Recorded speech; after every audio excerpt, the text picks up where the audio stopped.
Bismillahirrahmanirrahim. Assalamualaikum warahmatullahi wabarakatuh.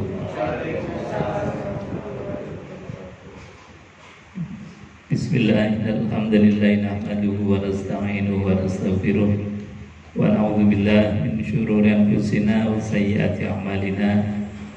May yahdihillahu fala mudilla lahu wa may yudlil fala hadiya lahu. Asyhadu an la ilaha illallah wa asyhadu anna Muhammadan abduhu wa rasuluh. Allahumma shalli wa sallim ala sayyidina Muhammad wa ala alihi wa sahbihi ajma'in. Rabbi shrah li sadri wa yassir li amri wa hlul 'uqdatam min lisani yafqahu qawli. Bapak Ibu hadirin jemaah yang dimuliakan Allah Subhanahu wa taala, alhamdulillah pagi hari ini kita bisa hadir kembali di hari Ramadan berapa ini? 11 Ramadan. 10 ya? 10 atau 11? Tarawihnya 10. Tarawihnya 11. Ini 10.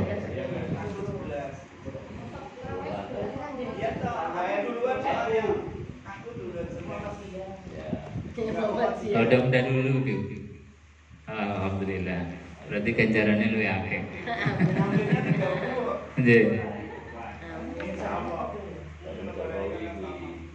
Bapak Ibu hadirin jemaah yang dimuliakan Allah Subhanahu wa taala, alhamdulillah di sepertiga awal Ramadan ini kita bisa tetap dalam keadaan taat ilallah, dalam keadaan beribadah kepada Allah Subhanahu wa taala. Siangnya kita puasa, malamnya kita qiyamul lail. Insyaallah mudah-mudahan dapat ghufira lahu ma taqaddama min dzambi, diampuni dosa-dosa kita. Amin Allahumma amin. Kita lanjutkan kajian tafsir Al-Qur'anul Karim masih pada ayat yang ke-115 surat Al-Baqarah. Di surat Al-Baqarah 115 ini kita diajarkan untuk bermakrifatullah. Makrifatullah itu artinya kita diajak untuk kenal dengan Allah Subhanahu wa taala. Karena ibadah yang paling utama, kewajiban awal kita itu ya makrifatullah. Jadi kenal dengan Allah, dekat dengan Allah Subhanahu wa taala, itu sejatinya ibadah kita. Sedangkan sholat, puasa, dan ibadah-ibadah yang lain itu adalah ta'abudiyah, dalam rangka kita anut, ikut, nurut apa yang diperintahkan Allah Subhanahu wa taala.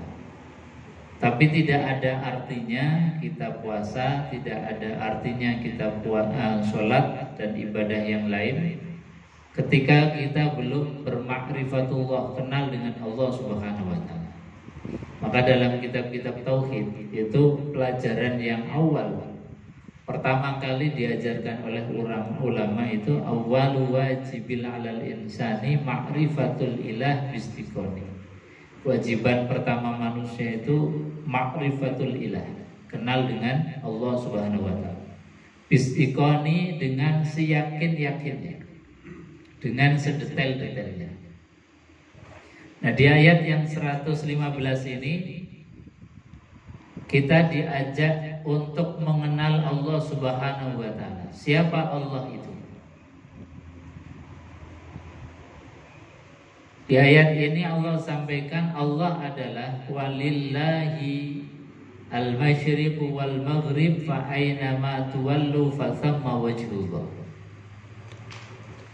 Walillah, dan milik Allah Subhanahu wa taala al-masyriq wal maghrib, arah timur dan arah barat. Jadi semua arah itu adalah milik Allah Subhanahu wa taala.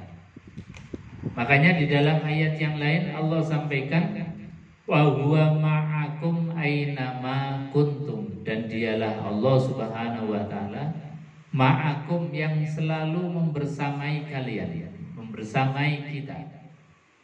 Ainama kuntum, dimanapun kita berada. Ini kesadaran tentang dekatnya Allah, keberadaan Allah, pengawasan Allah. Ini adalah wajib kita tanamkan sebagai bentuk ma'rifatullah, kedekatan kita dan kenalnya dengan Allah Subhanahu wa taala. Jadi walillahil masyriq wal maghrib, milik Allah arah timur dan arah barat. Di sini yang disebut adalah timur dan barat, bukan berarti arah selatan dan utara bukan milik Allah. Jadi seringkali Allah menyebutkan itu ba'du min kul, menyebut sebagian untuk semuanya.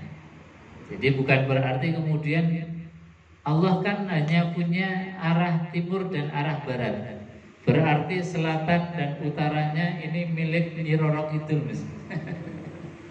karena Nyi Roro Kidul itu di selatan. Nah, ini nggak benar. Maksudnya walillahil masyriq wal maghrib, ya termasuk arah selatan, arah utara, arah tenggara, arah barat daya, barat laut. Semuanya itu adalah milik Allah. Bahkan atas dan bawah pun adalah milik Allah Subhanahu wa taala. Yang sejatinya arah itu kan adalah bahasanya kita, timur dan barat, yang sebagaimana Allah bahasakan di dalam Al-Qur'an al-masyriq wal maghrib, timur dan barat. Itu sejatinya Allah membahasakan kepada kita. Kalau Allah sendiri itu nggak butuh timur, nggak butuh barat, nggak butuh utara, nggak butuh selatan, nggak butuh atas, nggak butuh bawah. Makanya di dalam ayat yang lain tadi Allah sampaikan, siapa Allah itu? Wa huwa ma'akum aina ma kuntum. Allah itu adalah yang membersamai kalian dimanapun kalian berada.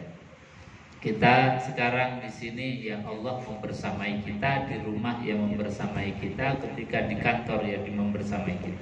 Jadi dimanapun adalah Allah melihat kita, Allah membersamai kita. Fa ainama tuwallu fa thamma wajhullah. Kata Allah, fa ainama tuwallu fa thamma wajhullah.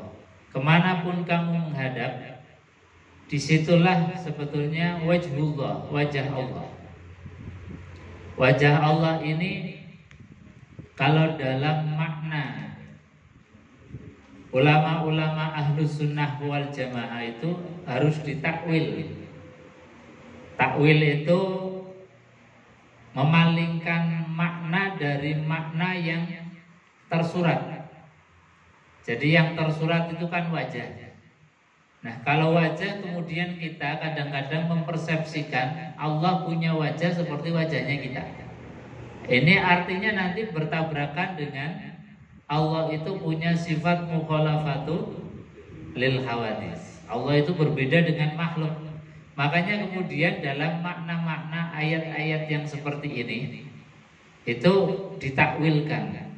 Makna wajhullah itu adalah kekuasaannya Allah itu dimanapun, berada di kapanpun, dimanapun, itu adalah wajhullah, wajahnya Allah, kekuasaannya Allah Subhanahu wa taala, meliputi semuanya. Nah, ini dalam ayat-ayat yang semacam ini sekali lagi dalam keyakinan ahlu sunnah wal jamaah itu harus ditakwil, diselimpangkan atau diartikan maknanya dari makna yang tekstual. Sebab kalau makna tekstual tadi seringkali kemudian kita tasyabbuh lil makhluk, menyerupakan dengan makhluk. Misalnya kita tadi wajhullah, wajah Allah. Ini kita dalam pikirannya membayangkan Allah seperti rojo, kemudian berada di singgasana. Nah, imajinasi yang seperti itu, yang liar seperti itu, yang bisa dianggap sebagai menyerupakan Allah dengan makhluk. Imajiner itu kan makhluk, sesuatu yang tercipta oleh pikiran kita. Makanya tadi dalam makna wajhullah, fasamma wajhullah, disitulah ada wajah Allah, qudratullah, yang dimaksud adalah kudrat, kekuasaannya Allah Subhanahu wa ta'ala. Nah, ayat ini juga yang dijadikan sebagai dasar fikih ketika misalnya seseorang itu mau sholat tidak tahu arah. Sholat tidak tahu arah, mau cari masjid nggak ada, kemudian mau lihat matahari dilalah pas gelap atau pas mendung, jadi nggak tahu arah.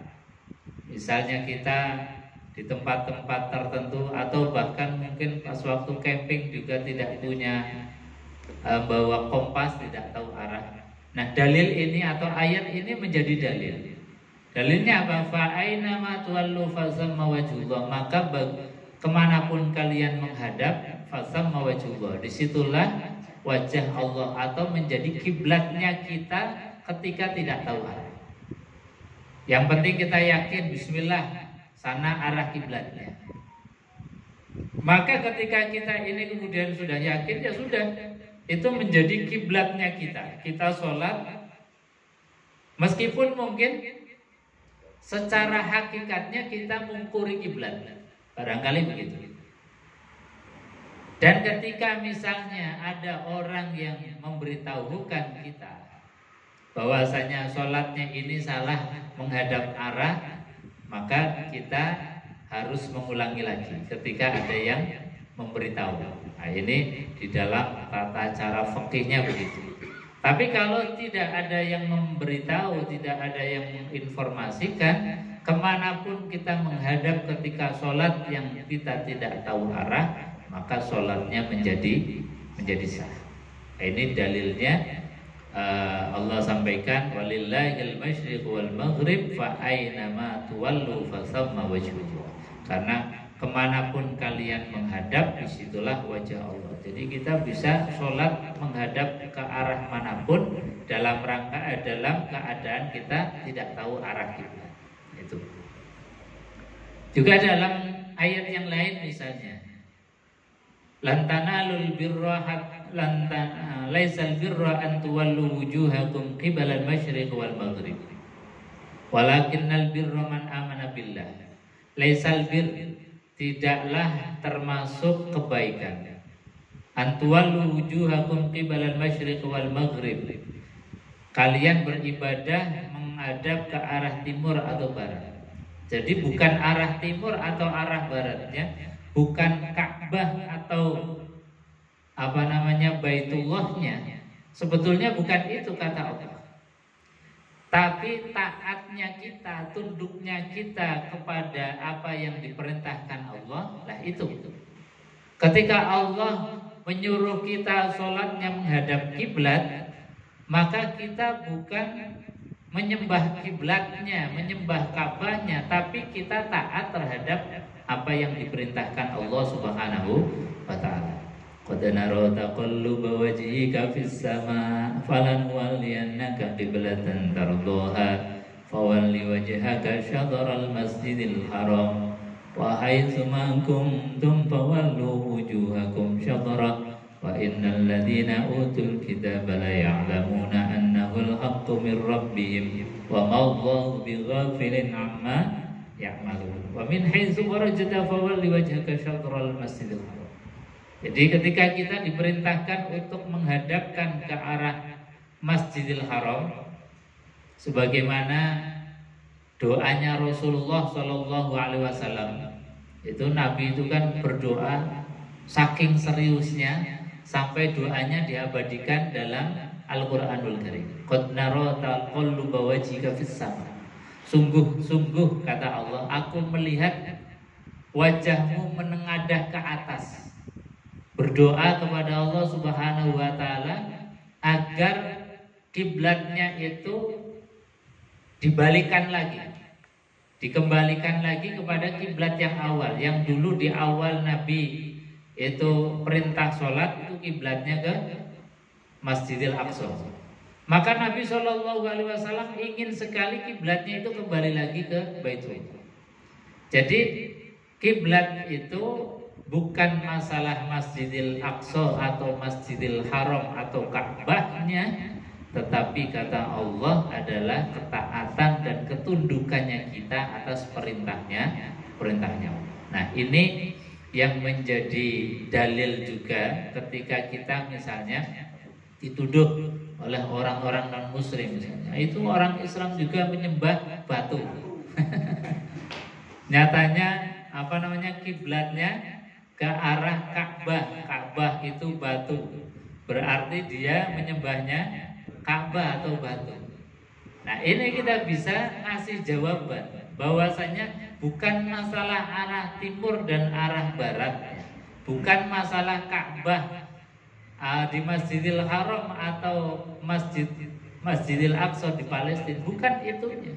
Tetapi ketika Allah sudah memerintahkan kita suruh untuk hadapkan wajah kita ke Ka'bah, kita anut perintahnya Allah. Jadi bukan esensi bendanya yang kita tuju, tetapi yang kita tuju adalah taatnya kita terhadap perintahnya Allah Subhanahu wa ta'ala. Jadi ini dalilnya kita. Jadi kalau kita misalnya ada pertanyaan-pertanyaan yang kadang konyol begitu, kita bisa jawab. Jadi kita bukan masalah Ka'bahnya, sekali lagi bukan masalah arah timur baratnya, tapi kita tunduk terhadap konstitusi perintahnya Allah. Kemudian di akhir ayat ini Allah kenalkan diri lagi, sifat-sifatnya Allah. Ini sekali lagi supaya kita tadi bermakrifatullah, kenal dengan Allah. Sebab kalau kita mengenal lagi misalnya silaturahim dengan Allah, nggak bisa kita salaman dengan beliau, dengan Allah Subhanahu wa ta'ala, nggak bisa menatap. Maka satu-satunya jalan kita kenal dengan Allah itu adalah mengenal asma dan sifat-sifatnya Allah Subhanahu wa ta'ala. Nah, di ujung ayat 115 ini Allah sampaikan di antara sifatnya Allah. Siapa Allah itu? Innallaha wasi'un alim.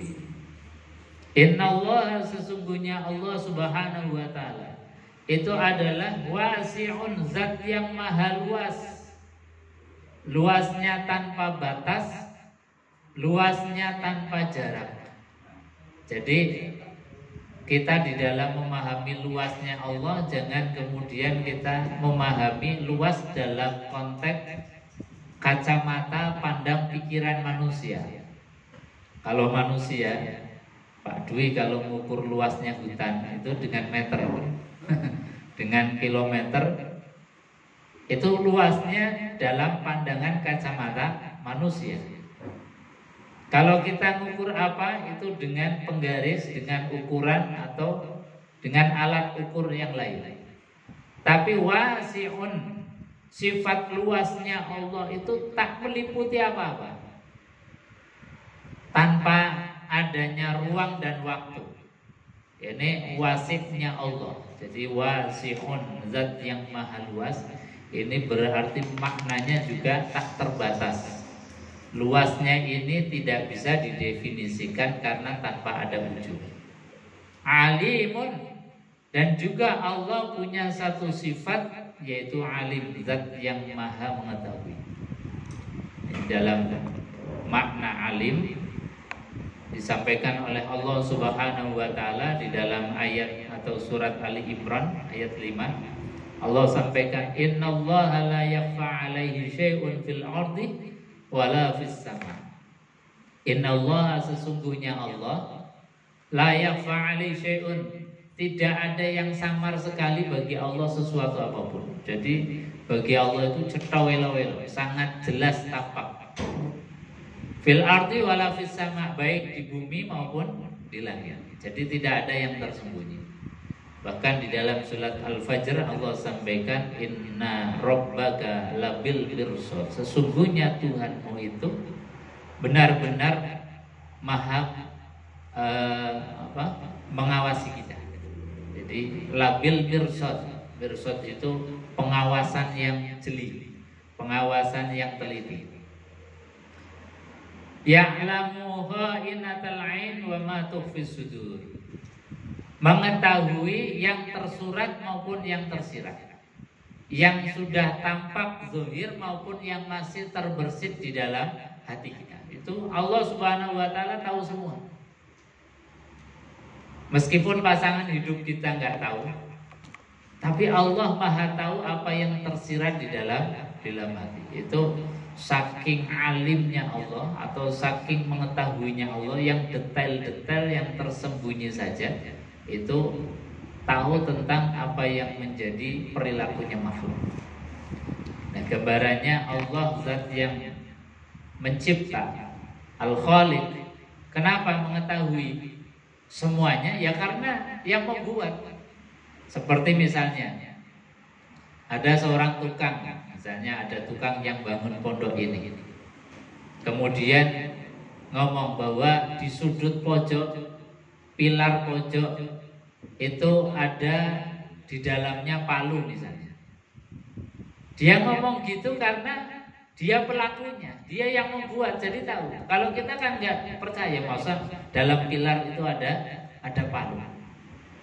Tapi karena dia yang menjadi pelakunya, dia yang membuat, dia yang taruh, meskipun secara kasat mata semua orang nggak melihat, dia tahu kalau di pilar itu ada palunya. Kenapa? Karena dia yang meletakkan. Sama dengan Allah Subhanahu wa taala. Kenapa Allah sampai mengetahui yang a'yun wa ma tukhfis sudur, yang terlihat maupun yang masih berada di dalam hati? Karena gerak dan denyut nadi kita itu pun yang membuat Allah Subhanahu wa taala. Kita ini dalam hati misalnya membersihkan sesuatu, ya karena Allah yang menggerakkan kita untuk memikirkan sesuatu dalam hati. Sehingga Allah tahu semua, wong yang menggerakkan Gusti Allah. Jadi gambarannya Allah Maha segalanya yang tahu, karena memang Allah yang mencipta, Allah yang menjadi Khaliq.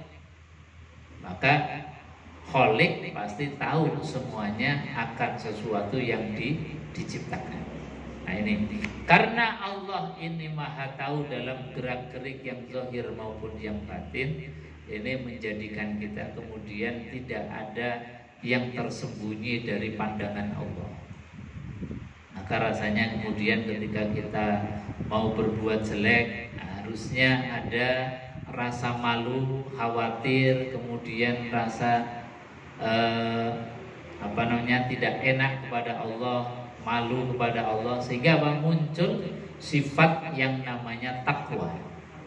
Takwa itu adalah rasa takut, rasa malu, sehingga kita kemudian menjauh dari apa-apa yang disifati sebagai dosa ataupun kemaksiatan. Nah ini dalam bermakrifatullah. Para ulama menjelaskan, di sini disebutkan fal awwalu an Umar ibni Khattab radhiyallahu an. Dalam hadis yang pertama ini Rasulullah sallallahu alaihi wasallam menjelaskan,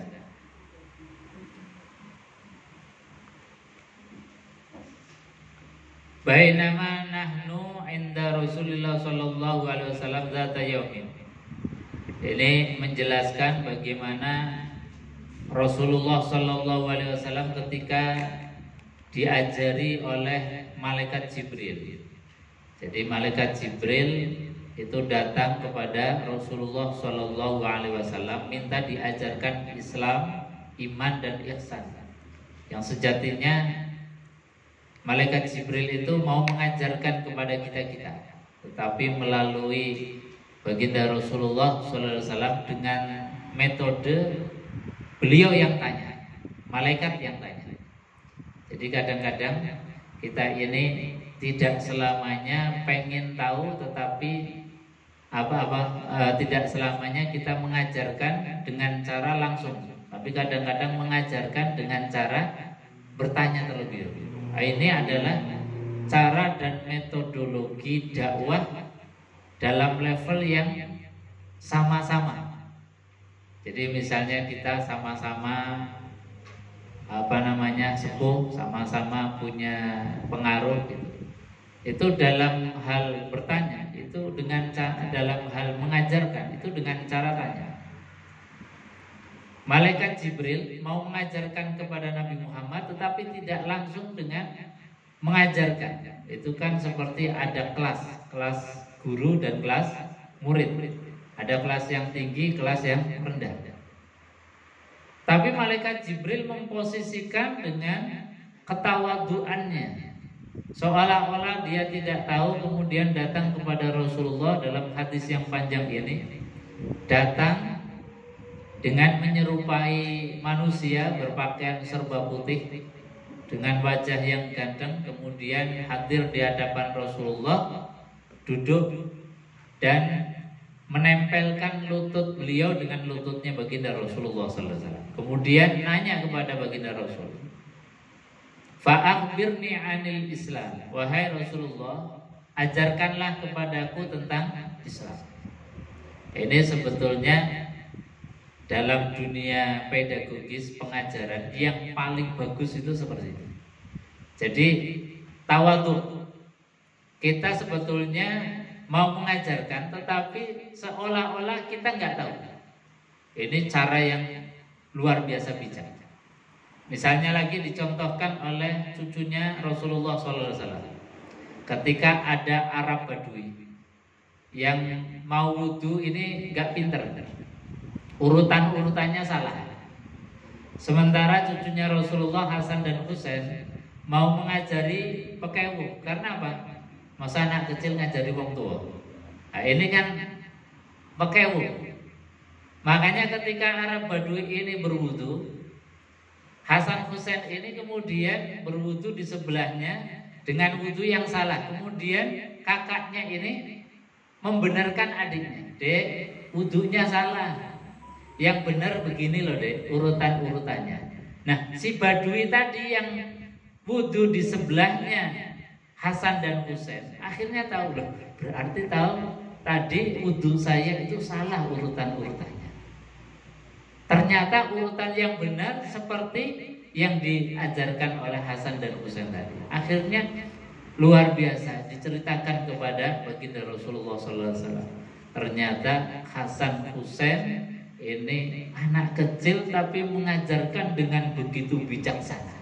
Nah, ini satu metodologi transfer ilmu yang bijak. Kadang-kadang kita merasa bisa, merasa tahu, merasa pintar, ngajari orang sembarangan, gak pakai teknik, sehingga pengennya baik malah jadi tidak baik. Ini Quran mengajarkan luar biasa. Hadis Rasulullah SAW juga mengajarkan luar biasa. Malaikat pun mengajarkan dengan yang luar biasa. Jadi tadi ada ketawaduan, hadir di hadapan Rasulullah, tetapi sebetulnya pengennya memberitahu, tapi dengan cara seolah-olah beliau malaikat Jibril itu tidak tahu, sehingga mengatakan, "Akhbirni ya Rasulullah anil Islam, akhbirni ya Rasulullah anil iman, akhbirni ya Rasulullah anil ihsan."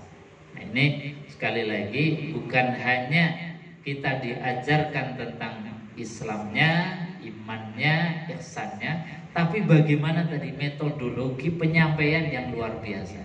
Seperti dicontohkan oleh Hasan dan Husain, bagaimana mencontohkan cara wudhu yang benar ketika kelasnya beda, anak kecil sama orang tua. Andai kata misalnya kemudian menyalahkan, "Pak, ini wudhunya salah," itu kan dia tersinggung. Wong orang tua tuh dibenarkan sama anak-anak. Jadi ini satu kearifan yang kita ini harus belajar banyak. Kadang kita merasa bisa, merasa pintar, merasa tahu, kemudian dalam mentransfer pengetahuan kita, pemahaman kita tanpa adanya etika. Etika sangat-sangat penting. Bahkan malaikat Jibril mengajarkan Rasulullah dengan etika yang luar biasa. Maka dijelaskan oleh baginda Rasulullah yang namanya Islam yang kita kenal kemudian menjadi rukun Islam, bahwa kita ini bersyahadat, sholat, puasa, zakat, haji. Yang ini kemudian menjadi rukun Islam. Tentang iman itu dijelaskan yang sekarang menjadi rukun iman. Iman pada Allah, iman kepada malaikat, iman kepada kitab, iman pada Rasul, iman kepada hari akhir, dan iman kepada takdir. Nah, yang kaitan dengan tema ini, muraqabah atau ma'rifatullah, adalah ketika ditanya tentang mal ihsan. Apa itu ihsan? Ihsan itu kata baginda Rasulullah sallallahu alaihi wasallam, anta'budallah ka'annaka tarahu fa in lam yakun yarahu fa innahu yaraka. Ini prinsip yang sangat mendasar dalam bermakrifatullah. Kata Rasulullah, apa itu ihsan? Ihsan itu anta'budallah, hendaknya kalian menyembah beribadah kepada Allah Subhanahu wa taala, fa innaka tarahu, seakan-akan kalian melihat Allah Subhanahu wa taala. Dan ini pasti susah. Ini pasti sulit dan pasti tidak akan bisa. Karena kalau kita tadi menyembah Allah, sholat, kemudian seakan-akan melihat Allah, kita pasti membayangkan Allah ada berada di dalam Ka'bah, lagi duduk di singgasana bagaikan raja. Nah, ini yang kemudian malah jadi salah. Karena apa? Imajinasi kita jadi liar. Jadi liar, tasyabbuh lil makhluk. Jadi menyerupakan Allah dengan makhluk. Dan ini menyalahi dari sifatnya Allah, yang Allah punya sifat adalah mukhalafatu lil hawadis, berbeda dengan makhluknya dalam bentuk apapun. Makanya tidak boleh kemudian kita reko-reko. Dalam sholat bayangkan Allah lagi bersemayam di atas arsy misalnya, Allah lagi duduk di Ka'bah misalnya. Nah, ini jadi salah.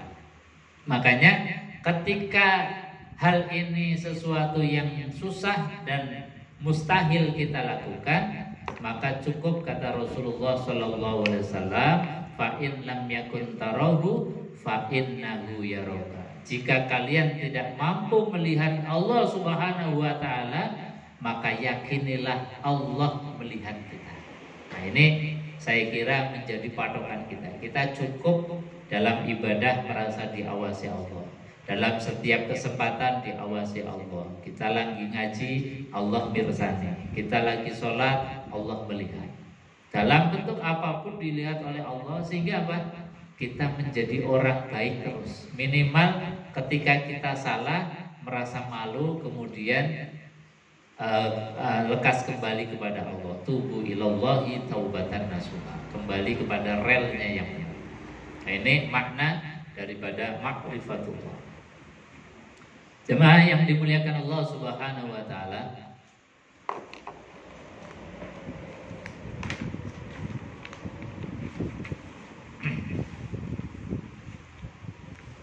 saya kira itu untuk kajian ayat yang ke-115. Sebelum mungkin ditutup, ada yang mau menambahkan atau ditanyakan, monggo silakan. Ji.